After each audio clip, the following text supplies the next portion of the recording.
¿Un diácono? ¿Qué es eso? Yo te lo explico. Primero que nada, debemos saber que la palabra diácono deriva del griego diaconus, que traducido a la lengua castellana significa servidor. De esta forma se estipuló en la Iglesia luterana el servicio del oficio de la diaconía. ¿Y qué es el oficio de la diaconía? Muy sencillo, es un oficio auxiliar implementado cuando las necesidades así lo requieren, a fin de que el oficio del sagrado ministerio pastoral pueda evocarse en su tarea propia de la predicación pública y la administración de los sacramentos. Entonces, hombres y mujeres preparados y aprobados especialmente para administrar tareas de misericordia y administración son puestas formalmente en el oficio de la diaconía, para servir a la misión de la Iglesia. Esto queda estipulado en la carta del apóstol San Pablo a Timoteo, capítulo 3, versículos 8 al 13, y dice así: los diáconos asimismo deben ser honestos, sin doblez, no dados a mucho vino, no codiciosos de ganancias deshonestas, que guarden el misterio de la fe con limpia conciencia, y estos también sean sometidos a prueba primero, y entonces ejerzan el diaconado, si son irreprensibles. Las mujeres asimismo sean honestas, no calumniadoras, sino sobrias, fieles en todo. Los diáconos sean maridos de una sola mujer, y que gobiernen bien sus hijos y sus casas, porque los que ejercen bien el diaconado ganan para sí un grado honroso y mucha confianza en la fe que es en Cristo Jesús. ¿Y cuál es el lugar de los diáconos en la Iglesia? Muy sencillo. Desde el tiempo de los apóstoles, la Iglesia implementó oficios auxiliares como el oficio diaconal, que tiene como función colaborar en los aspectos de la vida de la Iglesia. Así, quienes están puestos en el sagrado ministerio de ser apóstoles pueden predicar la palabra y administrar los sacramentos, mientras los diáconos apoyan en las tareas de servicio en la Iglesia. Esto se observa en el libro de los Hechos, capítulo 6, versículo 1 al 4, y dice así: en aquellos días, como creciera el número de los discípulos, hubo murmuración de los griegos contra los hebreos, de que las viudas de aquellos eran desatendidas en la distribución diaria.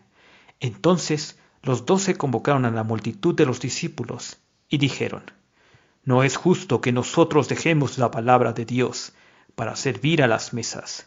Buscad pues, hermanos, de entre vosotros a 7 varones de buen testimonio, llenos del Espíritu Santo y de sabiduría, a quienes encarguemos de ese trabajo, y nosotros persistiremos en la oración y en el ministerio de la palabra.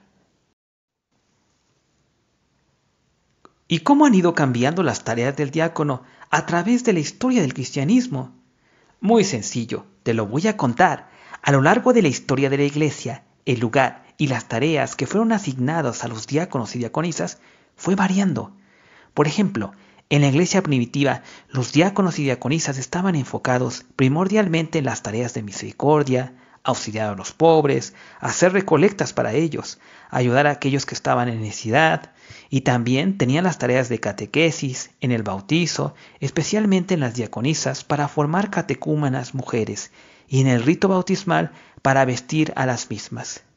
De igual modo, tenían responsabilidades en la licitación de mujeres, especialmente cuando se trataba de mujeres cristianas que eran parte de una familia o que sus familiares no eran parte de la Iglesia. Ya en la Edad Media, cuando la Iglesia creció inmensamente y se volvió la Iglesia oficial del Imperio Romano, la tarea de administración creció de forma abismal. Los diáconos pasaron a ser grandes administradores de las propiedades de la Iglesia y también a colaborar en forma más relevante dentro del culto o del servicio divino de la liturgia. El diácono y el archidiácono, los principales de los diáconos, tenían un lugar muy importante en la liturgia. Sin embargo, luego, a medida que avanzó la Edad Media, el diácono perdió esos lugares. Quedó como una especie de novicio o una etapa de preparación para el sacerdocio. No fue hasta la época del siglo XVI que los reformadores luteranos, especialmente, abogaban por la recuperación de la tarea original de la diaconía, en términos de dedicarse a las tareas de misericordia, de hacer colectas para los pobres y entregar o administrar estos bienes, así como también los enfocaron en la tarea del cuidado y la administración de los edificios de la iglesia.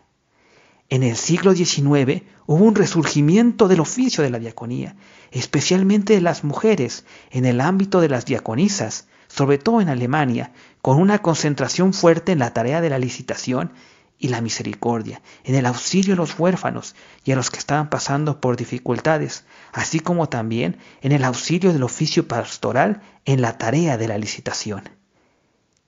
Por último, en el siglo pasado, el siglo XX, fue un siglo en que el oficio de la diaconía volvió a tener una fuerte énfasis en el luteranismo, especialmente en el hemisferio norte, en Estados Unidos y en Europa, como una gran oportunidad para que la mujer en el mundo de la sociedad estuviera logrando lugares dentro de la iglesia. Entonces, la diaconía pasó a ser un espacio muy importante para mujeres consagradas a la tarea propia de la iglesia.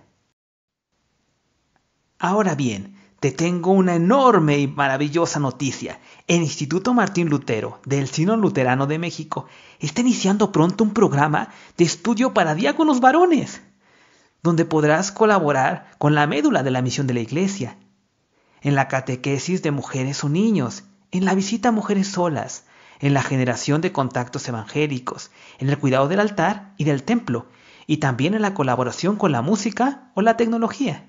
Pero especialmente tenemos que enfocarnos en el servicio de la diaconía en su tarea propia, que es, número 1, la misericordia, pensando y llevando adelante colectas, visitas a necesitados, visitas a hospitales y enfermos, en la generación de espacios como merenderos y comedores. Y número 2, en la tarea de la administración, ya sea de la tesorería, el cuidado del edificio de la iglesia, aspectos legales, los registros y en la colaboración con la tecnología. Estos son grandes lugares muy importantes para que la iglesia pueda llevar adelante su tarea en la que queremos enfocar el oficio de la diaconía, como un oficio auxiliar de gran importancia para la iglesia y de gran auxilio para que la iglesia pueda llevar adelante su tarea y su misión.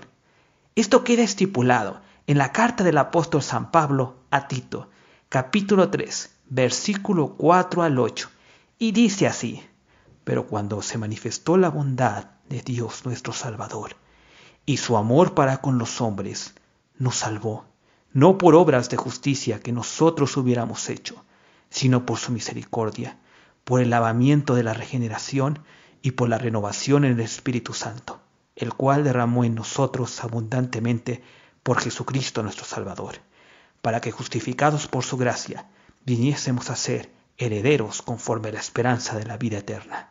Palabra fiel es esta, y en estas cosas quiero que insistas con firmeza, para que los que creen en Dios procuren ocuparse en buenas obras. Estas cosas son buenas y útiles a los hombres. Amén. Para mayor información, puedes comunicarte con nosotros a través del número 55 68 35 77 49 o puedes escribirnos a nuestro correo institutmartinlutero@gmail.com o también a través de Facebook, Instituto Martín Lutero. Comenzamos en octubre.